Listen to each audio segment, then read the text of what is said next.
Hello class 9th chemistry के इस video lecture में हम आज separation of mixture of solid and liquid में 3 प्रोसेसेस पढ़ेंगे।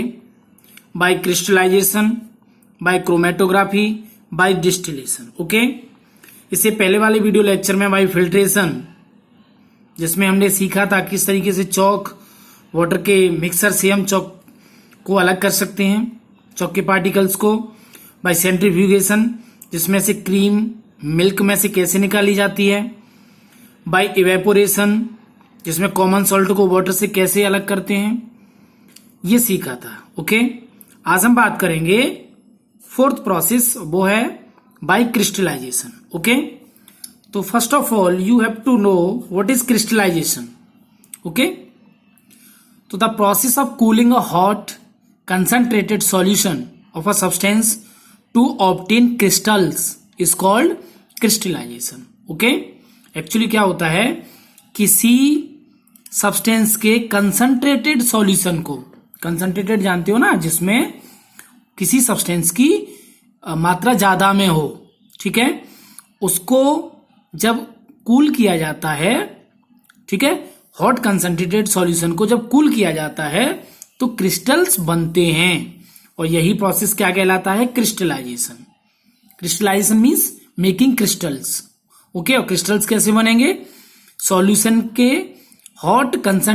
सब्सटेंस के हॉट कंसंट्रेटेड सॉल्यूशन को और कूल करा के क्रिस्टल्स बनाए जा सकते हैं। ठीक है, तो फिर से सुन लें, आप डेफिनेशन नोट करना चाहें तो the process of cooling a hot concentrated solution of copper of substance to obtain crystals is called crystallization। ठीक है, तो यहां पर इसके एग्जाम्पल में हम लोग सीखेंगे कि किस तरीके से प्योर कॉपर सल्फेट को इम्प्योर सैंपल में से ऑब्टेन किया जाता है। ठीक है, तो इसमें हम क्या ले सकते हैं, टू ऑब्टेन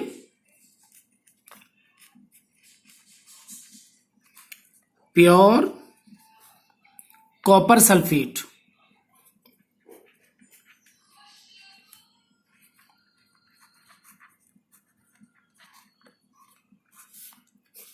ओके,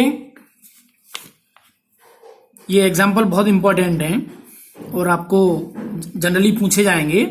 ठीक है, तो देखिए एक्चुअली होता क्या है, copper sulphate, pure copper sulphate किस तरीके से ऑब्टेन किया जाता है। तो इसमें होता क्या है कि कॉपर सल्फेट का जो सॉल्यूशन है, पहले सॉल्यूशन बनाया जाता है इम्प्योर सैंपल को और कुछ वाटर में डिसॉल्व करके सॉल्यूशन बना लिया जाता है। ठीक है, उसके बाद क्या करते हैं, उस कॉपर सल्फेट सॉल्यूशन को फिल्टर करने के बाद जो इनसॉल्युबल इम्प्योरिटीज हैं उनको हटा दिया जाता है। उसके बाद उसे हीट किया जाता है। हीट करने पर जब वो कंसंट्रेट कंडीशन में आता है तब जो हीटिंग प्रोसेस है उसे बंद कर दिया जाता है और उसके बाद उसे कूल कराया जाता है। कूल करने पर कॉपर सल्फेट के क्रिस्टल्स बनना शुरू हो जाते हैं। ठीक है, तो देखिए ये प्रोसेस मैं आपको विद डायग्राम दिखाता हूं। देखिए ये जो डायग्राम है, इसमें किस तरीके से कॉपर सल्फेट सॉल्यूशन को कॉपर सल्फेट को सेपरेट किया जाता है, ये दिखाया गया है। एक्चुअली ये चाइना डिश है।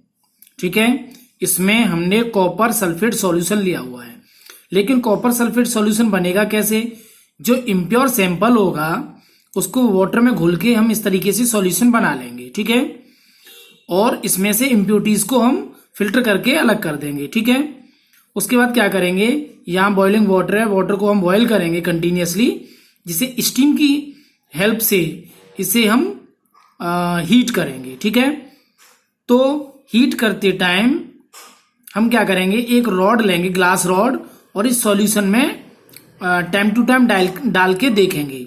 ठीक है, तो जब उस रॉड पर स्मॉल क्रिस्टल्स बनने लग जाएं तब हम हीटिंग प्रोसेस को बंद कर देंगे। ठीक है, उसके बाद क्या करेंगे, इसको हॉट जो सैचुरेटेड सॉल्यूशन है उसे धीरे धीरे ठंडा होने देंगे। ठीक है, तो ठंडा होने पर आप देखेंगे कि इस तरीके के कॉपर सल्फेट क्रिस्टल्स बनना शुरू हो जाएंगे। ठीक है, और उसके बाद उस सॉल्यूशन से हम कॉपर सल्फेट क्रिस्टल्स को अलग कर सकते हैं।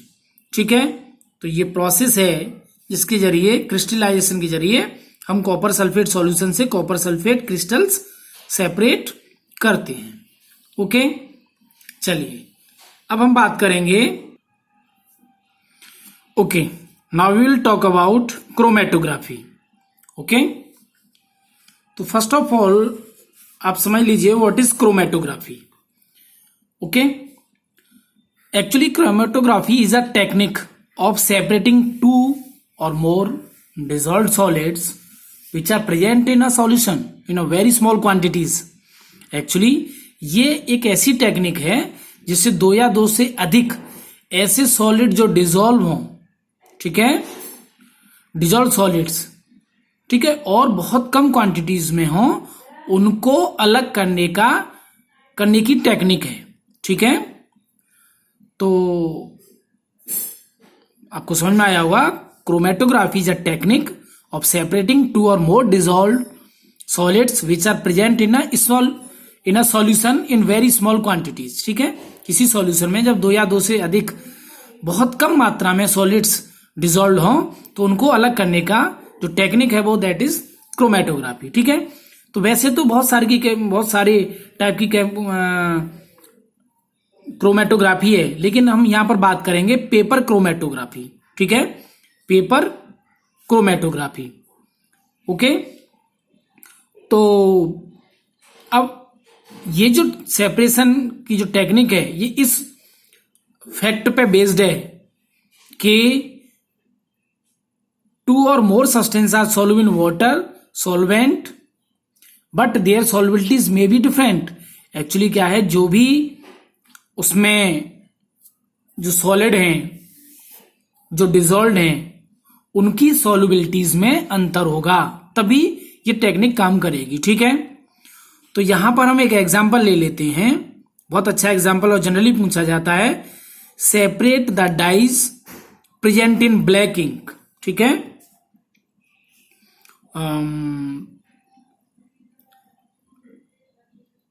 To obtain dyes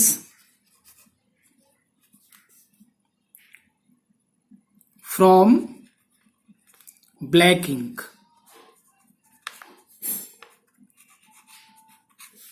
okay, black ink से और डाइज कलर्स को किस तरीके से अलग किया जाता है, इसका जो प्रोसेस है वो क्रोमेटोग्राफी से ही होता है, और इसको हम विद डायग्राम सीखेंगे। ओके, देखिए सबसे पहले हम क्या करते हैं, ये फिल्टर पेपर लेते हैं, ठीक है ना, और इस फिल्टर पेपर में पेंसिल से एक लाइन बना लेते हैं जो कि लोअर जो एंड है उससे 2 या 3 सेंटीमीटर ऊपर रहता है। ठीक है, और उस पेंसिल लाइन के ऊपर ब्लैक इंक का एक ड्रॉप डाल के वहां पर ब्लैक इंक का स्पॉट बना लेंगे। ठीक है, ये प्रोसेस आपको समझ में आया कि 2-3 सेंटीमीटर ऊपर पेंसिल की एक लाइन बना लेंगे और उसके ऊपर हम ब्लैक इंक का एक स्पॉट बना लेंगे। ठीक है, उसके बाद आप दूसरे उसमें देखोगे कि ये एक ग्लास जार है। ठीक है, और ये जो फिल्टर पेपर की जो स्ट्रिप है इसे हम सेलो टेप से इस तरीके से नीचे इसमें फिक्स कर देंगे। ठीक है, ऊपर ग्लास रॉड है, नीचे वाटर भरा हुआ है, वो इस लेवल तक है, लेकिन आपको याद रखना है कि जो फिल्टर पेपर है वो इसमें थोड़ा सा ही डूबा हुआ है, लेकिन जो ब्लैक इंक का स्पॉट है ये हमेशा वाटर के लेवल से ऊपर रहना चाहिए। ठीक है, तो ये वाटर लेवल से ऊपर है, वाटर लेवल यहां तक है और ब्लैक इंक का स्पॉट यहां तक है। ठीक है, इसके बाद हम देखेंगे इसमें कि इस प्रोसेस में धीरे धीरे होगा क्या कि जो वाटर है तो वाटर धीरे धीरे इस फिल्टर पेपर में ऊपर जाएगा। ठीक है, ठीक है, किस वजह से? कैपिलरी एक्शन की वजह से। ठीक है, तो जब वाटर ऊपर जाएगा तो वो डाइस को भी अपने साथ लेके जाएगा। तो the dye which is more soluble in water dissolve first, जो ज्यादा सोल्यूबल है वाटर में जल्दी डिजोल्व हो जाएगी। तो rises faster and produces a coloured spot on the paper at a high position, जो ज्यादा सोल्यूबल होगी वो वाटर के साथ जाएगी, जो ज्यादा कलर सोल्यूबल होगा और वो सबसे ऊपर जाके उसका स्पॉट बनेगा। और जो लेस सोल्यूबल है, कम, सबसे ज्यादा जो सोल्यूबल है, सबसे कम जो सोल्यूबल है, उसका जो स्पॉट है वो सबसे नीचे बनेगा। ठीक है, तो इस तरीके से हम देखेंगे कि ये तीनों या जितने भी कलर्स हैं उनके स्पॉट अलग अलग बन जाएंगे। उसके बाद हम क्या करेंगे, इस स्ट्रिप को बाहर निकाल लेंगे और इसे सुखा लेंगे। सुखाने के बाद और इनको कलर्स को अलग किया जा सकता है। तो ये जो कलर है, जो स्ट्रिप है जिसमें कलर ऑलरेडी अलग अलग हाइट पे बन चुके हैं, इसे हम क्रोमेटोग्राम कहते हैं। ठीक है, आई होप कि आपको ये प्रोसेस बहुत अच्छे से समझ में आया होगा। अब हम बात करते हैं last process. Okay, last process है बाय डिस्टिलेशन। ओके, तो एक्चुअली डिस्टिलेशन प्रोसेस है क्या? ओके, पहले तो आप ये समझ लीजिए, distillation is the process of heating a liquid to form vapour and then cooling the vapour to get back liquid. Actually distillation already you know. ठीक है, इसमें क्या किया जाता है कि किसी लिक्विड को हीट किया जाता है वेपर बनाने के लिए, और उस वेपर को फिर से ठंडा किया जाता है वापस से लिक्विड बनाने के लिए। ठीक है, तो वो क्या कहलाता है? डिस्टिलेशन। बात समझ में आई?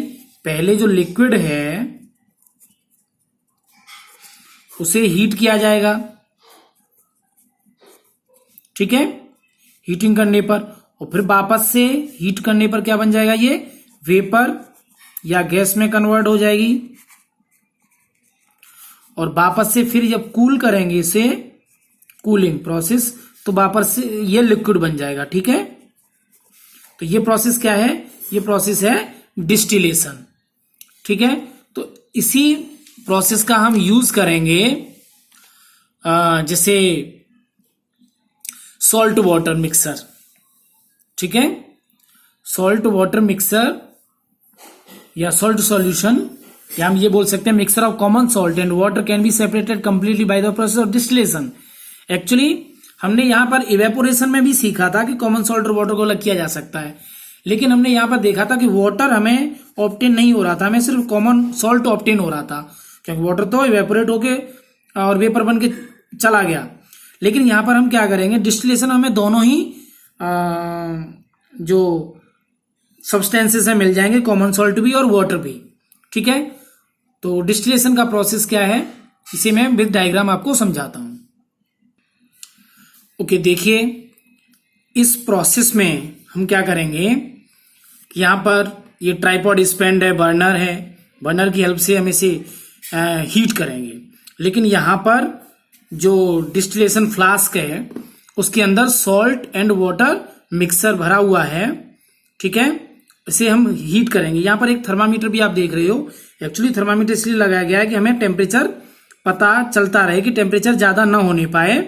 ठीक है, तो धीरे धीरे वाटर वेपर बनना शुरू होगा। ठीक है, वेपर बनना शुरू होगा तो यहां से वेपर ये जो वाटर कंडेंसेशन है और उसमें आएगा। ठीक है, तो ये वाटर वेपर जा रही है, लेकिन इस चारों तरफ वाटर है जो भरा हुआ है, जो कि कूल करने का काम कर रहा है। ठीक है, तो जो वाटर कंडेंसर से जब ये पास होगी वाटर वेपर, तो वो कूल होगी, कूल होने के बाद वो लिक्विड में कन्वर्ट हो जाएगी। तो यहां पर हम बीकर रख के उसे ड्रॉप बाय ड्रॉप इस जो फिर से जो वाटर वेपर है वो वाटर में कन्वर्ट हो रहा है, यहां पर कलेक्ट कर लेंगे। तो ये प्योर वाटर हमें मिल गया, इसे डिस्टिल्ड वाटर भी कहते हैं। ठीक है, और धीरे धीरे हम देखेंगे कि यहां से पूरा का पूरा वाटर और वाटर वेपर बन के और फिर से वाटर में कन्वर्ट हो गया। बट सॉल्ट यहां पे ही रह जाएगा, तो सॉल्ट यहां पे ऑब्टेन हो जाएगा और प्योर वाटर हमें यहां ऑब्टेन हो जाएगा। ओके, तो आई होप कि ये प्रोसेस भी आपको बहुत अच्छे से समझ में आया होगा। ठीक है, हाँ ये है कि जो प्योर वाटर है, टैप वाटर से डिस्टिल वाटर कैसे बनाया जाता है, इसी डिस्टिलेशन प्रोसेस से बनाया जाता है। बहुत सारे ऐसे कंट्रीज हैं जहां सी वाटर से डिस्टिल वाटर और बनाया जाता है, जैसे इजराइल में ये प्रोसेस बहुत ज्यादा यूज किया जाता है। ओके, तो आई होप कि ये सारे प्रोसेसेस आपको बहुत अच्छे से समझ में आए होंगे। नेक्स्ट वीडियो में हम बात करेंगे सेपरेशन ऑफ मिक्सर ऑफ 2 और मोर लिक्विड्स। ओके, तब तक लर्न करिए। Thank you.